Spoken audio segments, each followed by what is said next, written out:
If you're a game developer and you're not insane, you probably use a game engine. General purpose game engines like Unity and Unreal make game dev a lot easier, but they all have their flaws. Unity has incompetent leadership, Unreal is bloated and hard to learn, Godot's documentation is kinda lacking. Don't you sometimes wish that there was just a perfect game engine? Well, my friends, have I got the website for you. Code.org. A game-making sandbox that's so simple kids can use it, but so feature-rich that it rivals every other popular game engine. Like, what other game framework lets you use text-based code and block code? What other framework lets you draw your very own pixel animations? What other framework has two different versions of Lil Nas X's 2018 hit single, Old Town Road? I was lucky enough to be graced by the beauty of Code.org in 2018 for a middle school game design class, and in that short semester, I created a series of absolute masterpieces that dwarf today's hottest AAA titles. Let's look at some of those, shall we?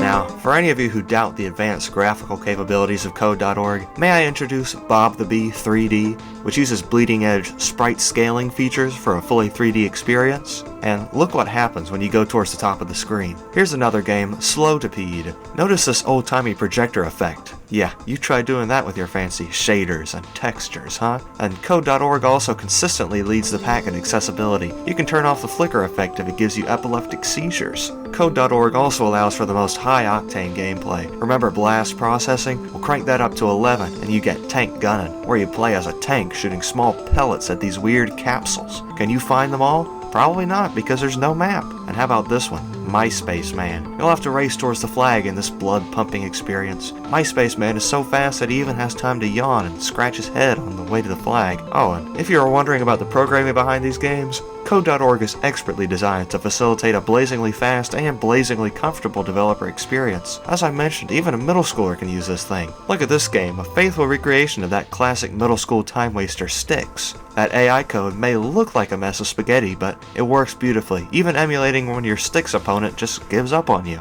And don't forget this classic game, Bunny's RPG. This is a true testament to the powers of Code.org. Even just the fact that it runs is incredible. I mean, look at this code. The indentation is, and even just the fact that it runs, and it's actually pretty fun too.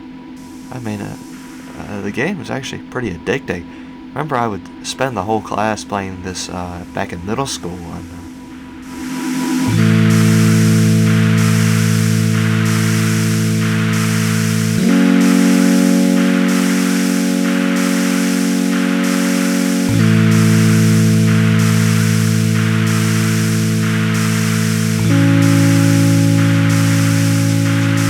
oh, what happened?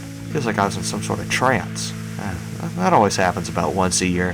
What is this video supposed to be again? Oh yeah, the game dev journey. So, Code.org. No, it's not the next great game engine, but it's definitely serviceable. Like Khan Academy, which I talked about in a previous video, there's certainly worse ways to learn to code. In fact, in terms of the sandbox aspect of it, I put Code.org a step above Khan Academy. You can insert custom images and animations, and there's a built-in Piskel editor to facilitate making them. In middle school, I would sometimes use that editor and sometimes import drawings over from scratch. Although, you can only play sound through a URL, which is a little disappointing. What kid is going to find a hosting service for their Code.org sound effects? Certainly not me. If you watched the first two Game Dev Journey videos, you might remember that my first few games in Khan Academy and Scratch were not very complex. The games I made in Code.org were a little more fleshed out, but I still use the same coding constructs I learned with Khan Academy, so very little in the way of custom functions, just a lot of if statements and for loops. I only used Code.org for one semester in 7th grade for a game design class, but I still have a lot of fond memories from that time. We had a curriculum in Code.org that taught some programming fundamentals, but I finished that in about 2 weeks, so I spent the rest of the class making games. I challenged myself to make one game per week, which was really good for my future game dev career since it would eventually lead to my fondness for game jams. A lot of the games I showed earlier were made in a week, like Bunny's RPG, Ranger Changer, and Tank Gunnin'. Wait a minute, hey, would you look at that? Tank Gunnin' was the first time I would use the name Mondobi in lieu of an actual username, since Scratch the Greatest wouldn't really work on Code.org. I came up with Mondobi as a combination of Mondo, meaning awesome, and B, meaning life. Interestingly, I wouldn't use that name again until 5 years later in 2022. My first few Unity games were made under the name Unfocused Locust Games, which I just chose on a whim. Might remember that if you're a hardcore fan of the channel, but I'm getting ahead of myself here. Next time on the Game Dev Journey, we'll be looking at the latter half of my Scratch career, where I combine these more ambitious game ideas with some newfound coding skill. Have a good day.